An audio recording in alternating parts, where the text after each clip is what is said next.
Welcome to the Great Detectives of Old Time Radio. From Boise, Idaho, this is your host, Adam Graham. If you have a comment, email it to me, box13@greatdetectives.net. Follow us on Twitter at Radio Detectives, and become one of our friends on Facebook, facebook.com/Radio Detectives.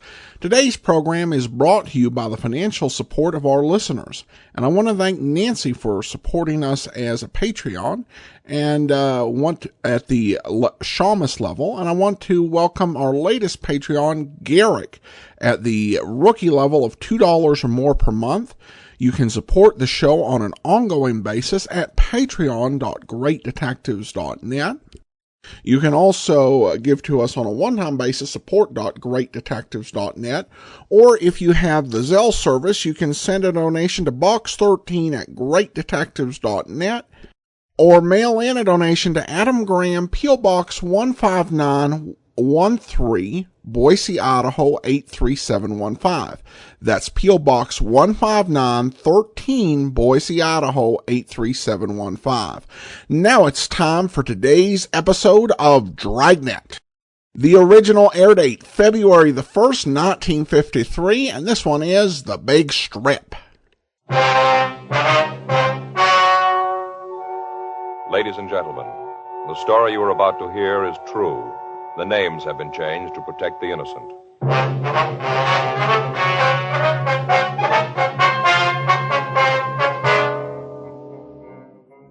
You're a detective sergeant. You're assigned to auto theft detail. A gang of car strippers has been operating in your city. From their M.O., you know they're professionals. They move fast. Your job? Get them.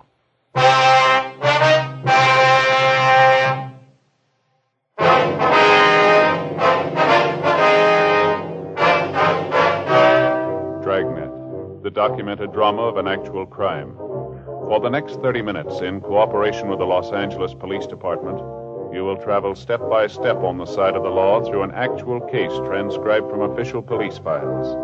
From beginning to end, from crime to punishment, Dragnet is the story of your police force in action.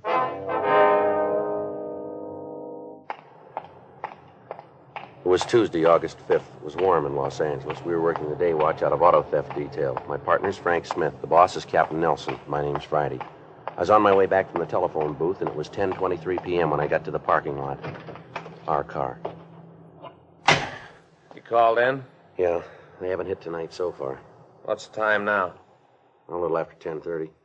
Parking lot's about empty. Yeah. The attendant left a few minutes ago.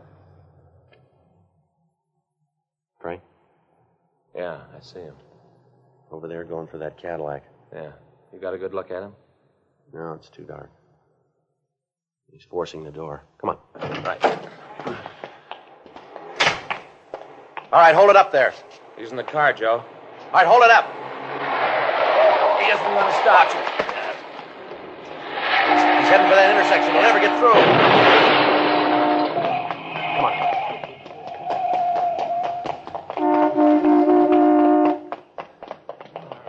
It looks pretty bad, Joe. Yeah, he really cracked into that Dodge, didn't he? All right, let us through, please. Come on, please let us through.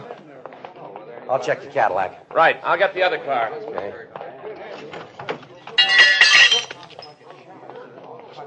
The three people in that Dodge are lucky. Doesn't look too bad. I'll call the ambulance. Yeah, we'll tell him to hurry. I don't think this one's going to wait. 10:46 p.m. The ambulance arrived, and after emergency treatment at the scene, the victims were removed to Georgia Street Receiving Hospital.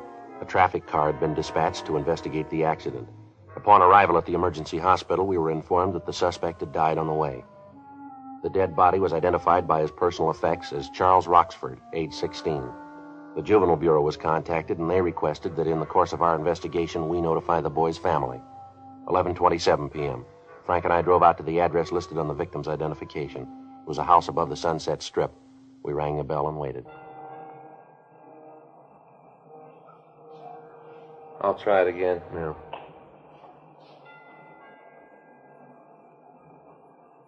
Somebody's coming. Mm-hmm. Yes, Mrs. Roxford? that's right. What is it? Police officers, ma'am. We'd like to talk to you. Police? Well, come in. I don't know what you want with us, but come in. Thank you. Come into the living room. Thank you very much. Now, sit down. What is it? There's been an accident, Mrs. Roxford. An accident? Yes, ma'am. Pretty bad one. What's this got to do with me? Well, you see, ma'am, your boy was... Joe? Well, we're sorry to have to tell you this, ma'am, but your boy was in an accident tonight. Charles? Yes, ma'am. You said it was a bad accident. Yes, ma'am, we did. How bad? How bad? Your son's dead, ma'am. Charles? Charles Roxford? You're sure you have the right house? Yes, ma'am. We're sorry, Miss Roxford. Oh, Charlie, he was only a baby. Just a baby. Oh, you're sure there's no mistake? You're sure? Afraid not, ma'am. How did it happen? Well, it was an automobile accident, ma'am. In an automobile? Yes, ma'am. Your boy was driving a car. Oh, but Charlie doesn't have a car. He doesn't drive. Your boy was driving a stolen car, Mrs. Roxford. What? Your son had a stolen car, ma'am. He was trying to get away. Well, that's not true. Afraid it is, ma'am. No. You're lying to me. Charles wouldn't do a thing like that. Afraid that's the way it is, ma'am. Oh, that's terrible. I can't believe that Charlie'd do something like that. I thought I knew him. I didn't think he'd do anything like that. Well, did you see it? The accident. Were you there? Yes, ma'am, we were. How did it happen? Well, he'd stolen the car, ma'am. He tried to escape. He ran the car out into a crowded street. One of the cars in the traffic didn't have time to stop. Your boy ran right into it. Wasn't there something you could do to stop him? Well, we tried, ma'am. We yelled at him. He almost ran us down. You know where your boy was tonight, Mrs. Roxford? No. No, he had dinner and then said he was going out. I thought he was going to a show or something. Mm-hmm. No, I didn't know where he was going. Did he leave the house alone? Yes. Left right after dinner, about 8. Said he'd be back later. Said he'd see me later. Then he left. Is there anything we can get for you, Mrs. Roxford? No, nothing. Where's your husband, ma'am? I guess he's at his office. He sells insurance. Said he had to meet a client tonight. I don't know what he's going to do when he hears about this. Going to hit him awfully hard. Awfully hard. Yes, ma'am. He and the boy were very close. I don't know what he's going to do when he hears about it. Did the boy give you any idea during dinner as to what he was going to do after he left? No, he didn't. I didn't talk much to him. Ma'am? You see, I wasn't here. I was out most of the afternoon. I didn't get home until just before he left. He just finished dinner and then he left. I see, ma'am. I was at the bridge club. I always go on Tuesdays. Oh, if I'd only known what was going to happen. Am I going to see him? Well, we want either you or your husband to identify him, ma'am. Charlie, he's dead. Just a baby, just a little boy. You were there. You could have done something. You're police officers. Isn't that your job? Beg your pardon? Well, isn't it your job to help people, to do something when they're in trouble? Well, yes, ma'am, I suppose it is, but it was a little late for that, wasn't it? What does that mean? Well, he was 16 when we met him, Miss Roxford. What's that got to do with it? Somebody should have tried a long time ago.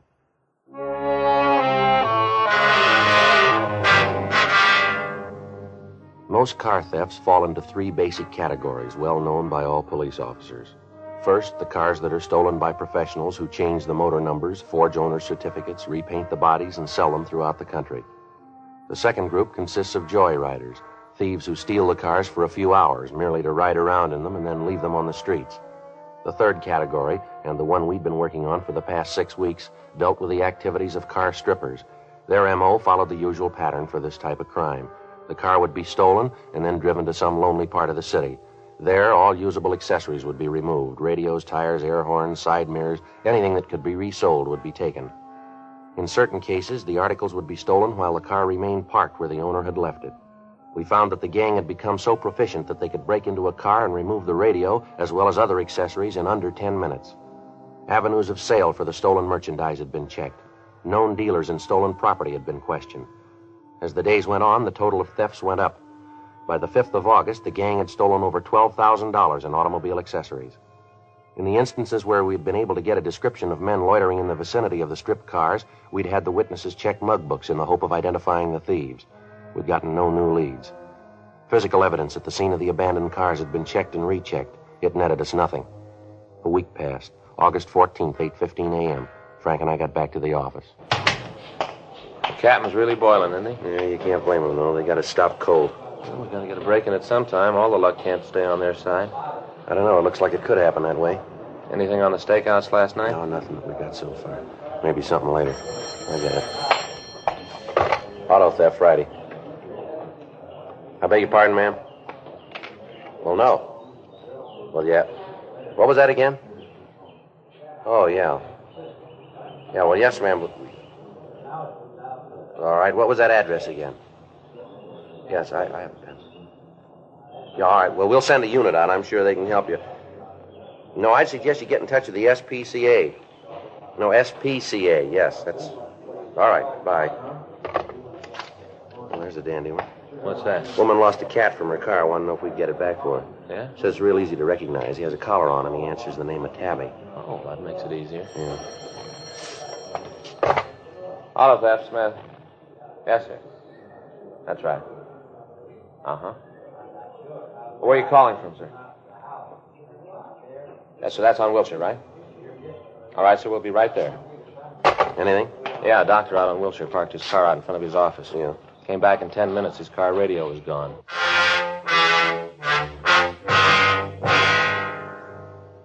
"8:56 a.m. Frank and I got to the doctor's office. It was in a large medical building out on Wilshire Boulevard. We went up to the second floor and talked to the man who placed the call, a Dr. Alex Halsey. He told us that he'd stopped at his office on the way to a hospital call. He'd parked his car immediately in front of the building. When he returned 10 minutes later, he found that the radio had been stolen. From his office, we called the crime lab and latent fingerprints detail. Crews of men were sent from both divisions. They went over the car for possible physical evidence. Frank and I, along with Dr. Halsey, went down to the street. We talked to him while the officers worked. Darndest thing I ever saw. I tell you, I wasn't in the building more than 10 minutes. 10 minutes outside. Yes, sir. Came back, and I could see right away that the door had been opened. Uh-huh. First, I thought maybe I'd left it open. Then when I got in the car, I knew right away. As soon as I saw the radio was gone. Yes, sir. Did you notice anyone loitering around your car when you parked it? Anybody suspicious, maybe? No, I didn't. Of course, I might not have noticed anyone. Had my mind on Julie. Julie? Yes, I'm operating on her this afternoon. Poor little kid has an intestinal disorder. Only 3 months old. Gee, that's too bad. Yes, she'll be fine, though. Of course, the parents are worried. They always are. Can't convince them there's nothing to worry about. Yes, sir. Then you didn't notice anyone, huh? No, like I said, I didn't. You sure you locked your car, sir, when you left it? Oh, yes, I'm sure about that. Always make it a practice to lock it when I leave it. Lots of times I leave instruments in it. Always have to be careful about the instruments. Oh, yes, sir, I always lock it. How about the windows? What? The windows. Did you roll them all the way up? Roll them up. Well, now, once in a while I don't. Try to think of that.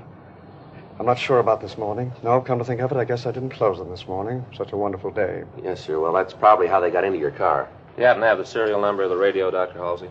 No, I don't think I have. Might be on the papers. I just got the car a couple of months ago. Might be on the papers. I can check them for you. All right, sir. That'll help. I'll have my secretary look them up for you right away. Anyone else drive the car, Dr. Halsey? Oh, no, sir. Don't believe in that. I'm the only one. Been the only one to drive it. Don't believe in lending the car to somebody else. Never have believed in it. Mm-hmm. Joe? Excuse me a minute, Dr. Halsey. Surely. Yeah, Leonard. Got a couple of clean prints on the dashboard. Might belong to the thief. Yeah. I'd like to check the doctor. It might be his. Okay. Wait a minute. I'll get the kit. I know. Hey, Dr. Halsey. Yes, Sergeant. Okay. This is Sergeant Tankersley of the Fingerprint Department. He'd like to check your prints. How do you do, sir? All right, doctor. Wonder if I could look at your fingers, please. Surely. Can you tell just from looking at them what you want to know? No, sir, but you see, the prints we found are whorl. If your prints were loops, there'd be no reason to take them. Oh, yes. Uh-huh, I see. How about it, Link? Better roll them up for comparison. We're going to take your prints, Doctor, if you have no objection.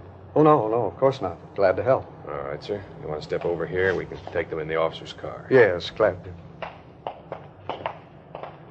Here, I'll get the door. Yeah, I'll get the pad.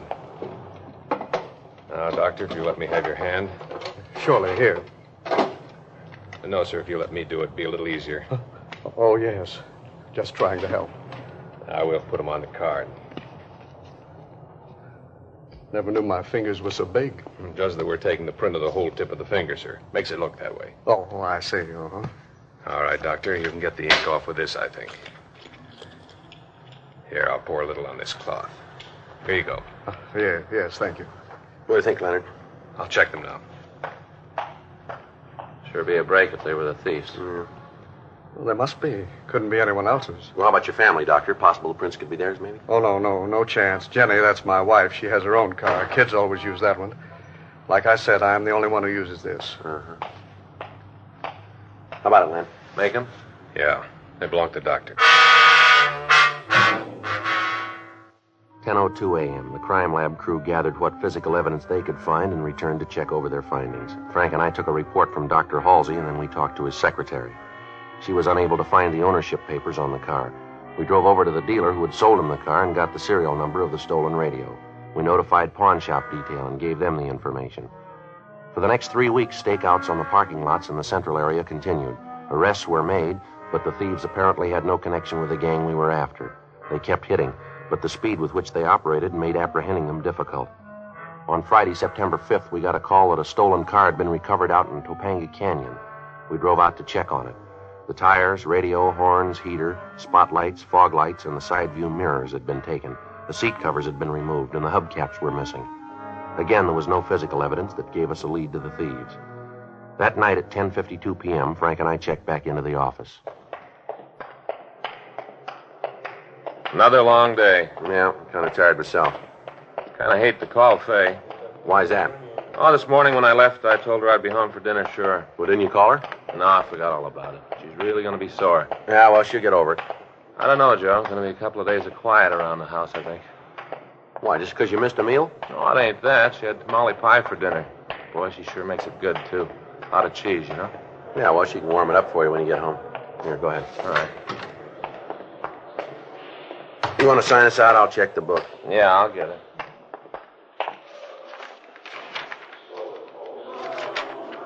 Anything? Yeah, a call from Brennan out in Wilshire. I'll call him.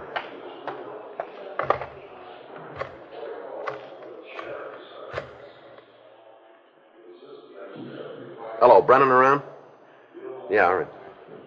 Say what it was about? No, I'm calling him now. Yeah, hi, Brennan. It's Friday. Yeah. You did, huh? Where'd that happen? No kidding. Well, it was the brakes, I think. Yeah. Okay. Yeah, thanks, Brennan. Picked up a kid for running a red light driving a hot rod. Yeah? Car was fixed up with a lot of new stuff. Guys out of Wilshire checked it over. Uh-huh. According to the serial number on the radio, it was stolen from Dr. Halsey.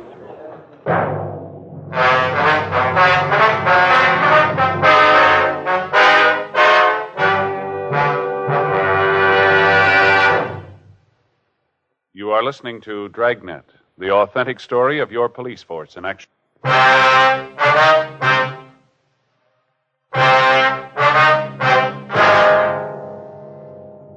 11:27 p.m. Frank and I drove out to Wilshire Division. We checked with Sergeant Brennan, and he told us how the boy had been picked up. He'd run a red light at the corner of Pico and La Brea. He'd been stopped by two officers in a cruiser car.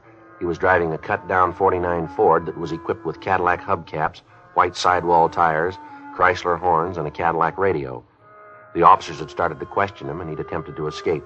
He'd been apprehended and brought to the station to be interrogated. In checking the serial number of the radio, the men from Wilshire Division had discovered that it was stolen and had left word for us. 11:45 p.m. We went to an interview room to talk to the boy. What's your name, son? Martin. First name? Herb Martin. You know why you're here, don't you? Yeah, You want to tell us where you got that stuff? I bought it. Where? Different places. You remember where? Not right off. How old are you? 19. Where do you live? It's on the report. We're asking you. Come on, Herb. 8297 Marianne Drive. Where were you going when they stopped you? Home. Where'd you been? Around. Same place you bought that stuff on your car, huh? Yeah, that's right. Now, look, you better come off this, young fella. You might think you're a big man, but you got things a little mixed up here. You got caught with a carload of stolen accessories. Been a lot of stealing going on around town. The way your car looks, you could be responsible for it. Yeah, well, I'm not. You look good for it. Look, maybe I lifted the radio and stuff, but that don't mean I'm in on the other. Sure, I got no choice. You got me nailed for the stuff you found, but I'm not going to take it for the others. Maybe I stole that stuff, but that was for me. I didn't sell it like the others. Now leave me alone, huh? What do you mean, others? I don't know what you mean. You said the others. Well, I didn't mean others like Well, that. how did you mean it? Well, like the guys you're looking for. That's not the way it sounded. No, you said it like you knew who you were talking about. I didn't say it like that. That's the way it sounded. That's right, son. Now, why don't you tell us who you meant? Look, Herb, we haven't got all day. Come on, boy. We're going to get them sometime. Who'd you mean? All right, I'll tell you. We continued to talk to Herb Martin. He told us of the activities of a gang of car strippers who were working on order. He went on to say that from what he'd heard, if someone wanted to pick up some fast money, a connection could be made with a man on the corner of Sunset and Western. The man would give the order for the stolen merchandise and say where and at what time it was to be delivered. Herb told us that he had the opportunity to do business with the man, but that he turned it down. He was unable to identify the man who made the contact and said that he'd never heard him referred to by name. He gave us the names and addresses of 2 of the men who were working for him. 12:45 a.m. Frank and I left and drove back downtown. With the assistance of officers from Wilshire Division, the 2 young men were brought in for questioning. They identified their contact as a Richard R. Ogden. We ran the name through R&I and found that Ogden had a previous record of petty theft. From the 510 in his package, we obtained his last known address, but the landlady told us that he'd moved and left no forwarding address. She told us, however, that she thought we could find him at the Meyer Garage on South Hoover. We drove over and found that it was a small place on the corner of Hoover and Mariposa. The owner, Alan Meyer, told us that Ogden did work for him, but that he was out. He said that the suspect was expected back almost any time. While we talked to him, Meyer worked on a small foreign car. Great little cars. Get a real kick out of working on them. Yeah, sure nice looking. You sell them, do you? No, I just service them. Oh, now and then I get accessories for them. You know, I order them up, install them. Cost too much to keep a regular stock of them. Yeah. When did you say that Ogden would be back? We should be here now. Probably got hung up someplace. Yeah, latest thing is a hardtop. Made out of laminated fiberglass. Is that right? Yeah, fits right over them. Kind of makes them look like a small rolls, you know. Then with wire wheel caps, baggage racks, wind wings, you can put a lot of money in them. Yeah, I guess so. What about all this other stuff here? Is that for these foreign cars, too? What do you mean? Oh, the tires, the hubcaps here? No, that's where I make most of my money. I go out and buy them from wrecks, bring them back here, straighten them out, resell them to the independent stations around town. They can sell them a lot cheaper than new ones run. We both make a little money out of it. Yeah. Say, you guys like some peanuts? No. No, thanks. Okay, you don't mind if I have some, huh? Sure you don't want any? No. Thanks very much. I get so hungry in the morning, I keep these things around and munch on. Yeah. Go through a whole can of these a day. That'd kill me. I can get started on things you can't stop. You sure you don't want some? Huh? No, thanks. How long you known this Ogden, Meyer? Oh, let's see. Guess it's been 10 years anyway. Went to work for me a year ago. Mm-hmm. Good man, brought a lot of business in. Say, what does she want to see him about? Oh, we'd like to talk to him. You don't want to tell me, huh? Be better if we talk to him, Mr. Meyer. Yeah. Well, here he is now. Hey, Dick. Yeah? A couple of fellas here want to see you. Yeah, what is it? You Richard Ogden? Yeah, that's right. Police officers, I'm Frank Smith. This is my partner, Joe Friday. What is it you guys want me for? I'd like to talk to you, Ogden. Well, go ahead. Might be better if we went outside. Well, look, you can talk to him here. I got some work I can do in the office. Don't want to bother you, Mr. Meyer. No trouble at all. Well, now, what's this all about? You know a couple of kids named Jerry Z. Swanson and Harry T. Benson? Swanson and Benson? No, I don't think I do. They say they know you. Say they do some work for you. Sorry to bother you. Forgot my peanuts. It's all right, sir. I'll be in the office if you need anything. Thank you, sir. No, anything at all. Yes, sir. What about it, Ogden? What about what? You know the kids, this Benson and Swanson? No, I told you what. All right, mister, let's go downtown. We'll talk it over there, huh? What for? Why are you pulling me in? I want you to meet the 2 boys if you don't know them. Well, what's that going to prove? We want to know why they named you. Why they said you were responsible for the car stripping that's been going on. You mean you believe them? We've got no reason not to. I don't think they'd stage a thing like this. They got a lot to lose. So have I. You get me down there and those 2 kids point me out and I haven't got a chance. Even if I'm not the one and they say I am, you won't give me a break. No, if you haven't done anything, you got nothing to worry about. I'm not going. Alan? Hey, Alan. Yeah, what is it, Dick? Come here, will you? Yeah, right away. What's the matter? Something wrong? Well, these guys are going to take me to jail. Well, what for? What's he done? We want to talk to him, Meyer. We think he's involved in some car thefts. Well, I know that's not true. Dick wouldn't do a thing like that. I know. I've known him a long time. No, I'm sorry, sir, but the information we've got says he did. Why, Dick? Why'd you do a thing like that? If what these officers say is true, well... Gee, that's awful. Why would you do a thing like that? What are you talking about? All right, come on, Ogden. Let's go. No, I'm not going. I think you better do what the officers say, Dick. It'll be better if you don't cause any trouble. Well, wait a minute. What are you trying to prove with this? I don't know what you mean. Next thing you'll be trying to involve me in this. Yeah, well, that's just what I'm going to do. You see, officers, that's terrible. Well, don't you listen to him. He's the guy behind the whole thing. Look over there, the tires, all this stuff. Sure, I stole them. I had the kids go out and pick them up, but he set it up. He sold them to the stations. He took most of the money. The whole thing was his idea. Well, Dick, how can you say that? Well, I can say it because it's true. I'll tell you all about it. You take him downtown, I'll tell you all about it. You're not going to let me stand for this alone. And to think that he'd do a thing like this to me after we've been friends for so long. Bring me stolen merchandise to sell. You got anything to back up what you're saying, Ogden? Sure I have. You just bet I can back it up. Go ahead. Well, you look at his books, not the ones he's got out in the open, but you look at the ones in the safe. It's all there. All the deals he's made with the owners of the stations, all the orders, what he paid the kids for them, and what he got for them. Didn't think I knew about it, did you? Whole lousy year I've been doing the dirty work for him. Well, I've had it. I'm through. I've had it. Let me take the beef. What a crumb. I'll show him. I don't understand it. Friends for so long. I'd have gotten you out. 10 years we've been friends. I trusted you all that time. Then you sold me out. Why? Well, that shouldn't be too tough for you to figure. Huh? You showed him how.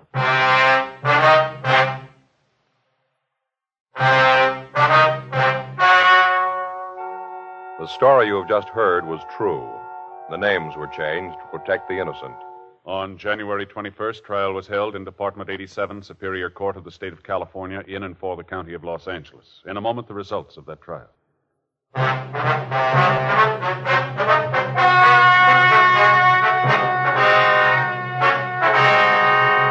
Richard R. Ogden and Alan Y. Meyer were tried and convicted of receiving stolen property. They received sentences as prescribed by law. Receiving stolen property is punishable by imprisonment in the state penitentiary for a period of not more than 10 years, or in the county jail for not more than 1 year. The investigation of the records of Alan Y. Meyer uncovered the names of the other men involved in the thefts. They, along with Herbert S. Martin, Jerry Z. Swanson, and Harold T. Benson, were tried on a charge of grand theft auto and convicted. They were sentenced to the state penitentiary at San Quentin, California, for the term as prescribed by law. Grand theft auto is punishable by imprisonment in the state penitentiary for a period of not less than 1, nor more than 10 years. Ladies and gentlemen, 10 million Americans have diseases of the heart and blood vessels. What are the causes and the cures? Well, it'll take research to find out. Send what you can to Heart, care of your local post office. Help your heart fund. Help your heart.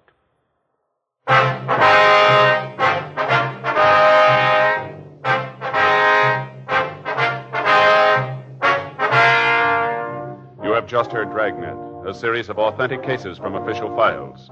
Technical advice comes from the Office of Chief of Police W.H. Parker, Los Angeles Police Department. Technical advisors, Captain Jack Donahoe, Sergeant Marty Wynn, Sergeant Vance Brasher. Heard tonight were Ben Alexander, Sarah Selby, Art Gilmore. Script by John Robinson. Music by Walter Schumann. Hal Gibney speaking.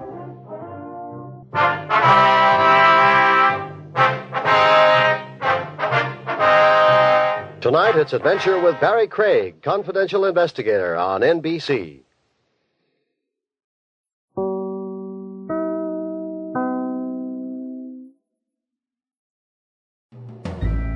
This is Andrea J. Graham, author of the Web Surfer series. Oh, and a Madam's Wife. You're listening to the Great Detectives of Old Time Radio.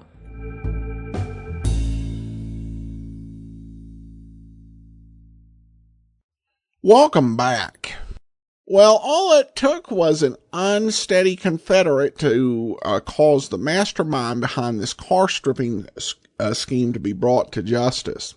You had another interaction in this episode between the parent of a criminal and the police with a somewhat different tenor. And this, I think, is one of those cases where Friday, I don't know if this is something a real-life policeman would say, but certainly it's something that real-life policemen have thought, even as parents blame them for the death of their children that were the result of the children's crimes or just gross misbehavior. This episode tries to suggest, I think, that the parents in this case were not quite as attentive as they ought to have been. I don't know if they quite made a case or demonstrated that as effectively as Dragnet has in other episodes. I think specifically about the first season of the 1960s TV show. They did an episode called The Big Kids, where they really effectively demonstrated the lack of parental involvement. Not so much here, but other than that, I thought it was a pretty good episode. All right, join us back here on Monday for Night Beat, and then next Saturday, another episode of Dragnet. In the meantime, send your comments to box13 at greatdetectives.net. Follow us on Twitter at Radio Detectives and become one of our friends on Facebook, facebook.com/Radio Detectives. From Boise, Idaho, this is your host, Adam Graham, signing off.